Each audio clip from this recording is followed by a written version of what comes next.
Hello, my name's David Clare. I'm a musician from Michigan, and I'm doing this video to fulfill my Week 1 homework for Berklee's Introduction to Music Production class on Coursera. What I am going to discuss today is the equal loudness contour. The equal loudness contour was mentioned in our video lessons as a potential area of research, and I think that creating a broad overview of what the equal loudness contour is would be beneficial for our understanding of human hearing and our perception of sound. So, the equal loudness contour was basically originated from the Fletcher-Munson curve. Two scientists in the 30s named Fletcher and Munson conducted a study, the methodology of which I can't really go into within 5 minutes, but basically it relates and creates a relationship between amplitude, frequency, and perceived loudness, which are all concepts that we've discussed already in the class.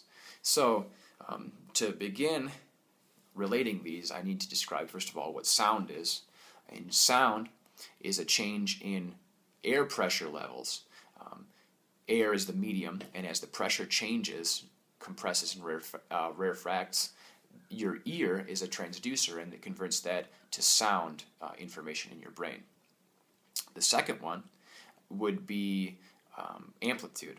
Amplitude is that degree of compression, the amount or the ratio of compression and rarefaction of the sound pressure level, and your ear relates that to the intensity of a sound or to the loudness of a sound. And the third one is frequency. Frequency is a rate of oscillation of these waves. And as the waves increase in the rate, the pitch will be higher. As the waves decrease in oscillation, then the pitch will be lower. So therefore, frequency is what your ear relates to pitch. So the equal loudness contour was used to describe at what volume your ear optimally hears all frequencies at a similar level or a similar loudness. So your ear canal is this kind of tube, and it resonates most sympathetically at 3.5 kilohertz because of the shape and size of it. A similar analogy would be like a snare drum. When you play a note and the snare drum starts buzzing, that's because you have activated the sympathetic resonance of that membrane. The human ear works the same way. 3.5 kilohertz is the optimal range and kind of the active resonance of the ear. Because of that, within 1 kilohertz to 5 kilohertz, your ear will perceive sounds most accurately.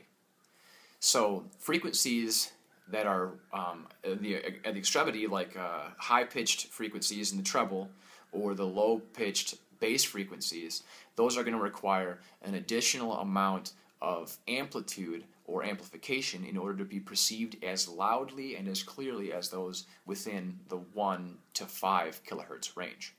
This is all described by the Fletcher-Munson curve and the equal loudness contour. So a good analogy and way to understand this would be just to take your stereo and turn it down and listen to the music at a low volume.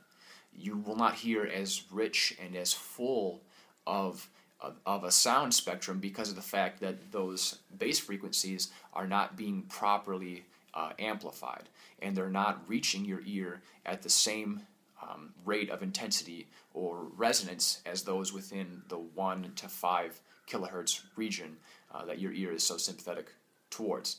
So the equal loudness contour also creates an optimal volume for listening, and that's within 75 to 85 decibels. Within 75 to 85 decibels, the extremities of the treble and the bass, as well as the mid-range frequencies, are all perceived as equally loud and can be interpreted accurately by your ear. So that's something that's really important for us to understand in this class, and as we move forward as listeners of music, that the volume at which we are listening can vastly change our perception of the sound. So that's my overview of the equal loudness contour. I hope this video has helped you, and we'll see you in the next video.